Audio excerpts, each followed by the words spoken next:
Hi అండి అందరికి. అందరూ ఎలా ఉన్నారు? అందరూ బాగున్నారు. నేను కూడా బాగున్నాను. ఈ రోజు నేను వక్రా నుండి వంశలాలు వచ్చాను అనమాట. వంశలాలకు వచ్చాము. వంశలాలు ఎందుకు వచ్చాను అనుకుంటున్నారు? అట్లేయడానికి అనమాట. ఇక్కడ వంశలాల్లో ఈ ఆడబడుచు వంట చేస్తుంది. ఈ పేరు వచ్చేసి రూతు. మా ఇంటికాడ అప్పుడప్పుడు కనిపించేది, చాలా తక్కువ, ఎప్పుడో ఫస్ట్ వీడియోస్ లో కనిపించింది. ఈమె అయితే అస్తమానం కనిపిస్తుంది. రోజ్, హాయ్ చెప్పండి రోజ్.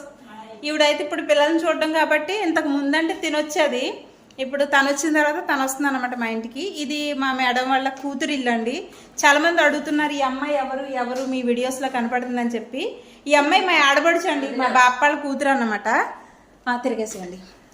అట్లు తిరిగేయడం వచ్చండి, ఎయిడు రాదంట, తిరిగేయడం వచ్చంట. చూడండి ఎంత బాగా తిరిగేశారు. అట్లేడు రాదంట కానీ తిరగడం వచ్చంట. మేడం అంటే అట్లు ఎలా వేయాలి ఏంటి చూపిద్దు కానీ రా అని చెప్పేసి. తాలింపు అంటే తెలుసా? తాలింపు అంటే పోపులో తాలింపు వేయడం కాదు, అదే పప్పులో పోపేయడం కాదు. తాలింపు అంటే ఇక్కడ చెప్పడం అన్నమాట, నేర్పించడం. సరేనా అండి? తాలింపు అంటే మీకు ఈరోజు అరబీ వర్డ్ అయితే చెప్పేశాను. తాలింపు అంటే ఏంటి? నేర్పించడం అన్నమాట. నేను ఎలా చేస్తారు ఏంటని చెప్పి నేర్పించడానికి వచ్చేసాను. మన దోశలు అండి, సెన్సెన్ దోశలు.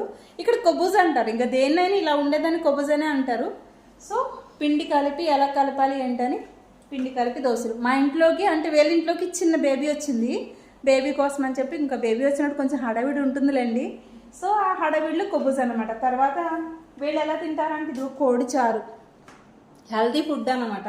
కోడిని ఇలా ఉడకబెట్టి మిరియాల పొడి, కొంచెం జీలకర్ర పొడి, సాల్ట్ వేసి ఉడకబెడితే మెత్తగా అయిపోద్ది. బాక్సులు వేసాము, hot బాక్సులో.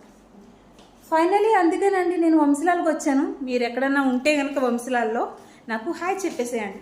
Thanks for watching. Bye bye. Baby కోసం అని చెప్పి దోశలు వేస్తాను. ఎలా చేయాలి ఏంటని మీకు కూడా డౌట్ ఉంటే కనుక నా కామెంట్లో అడిగేయండి.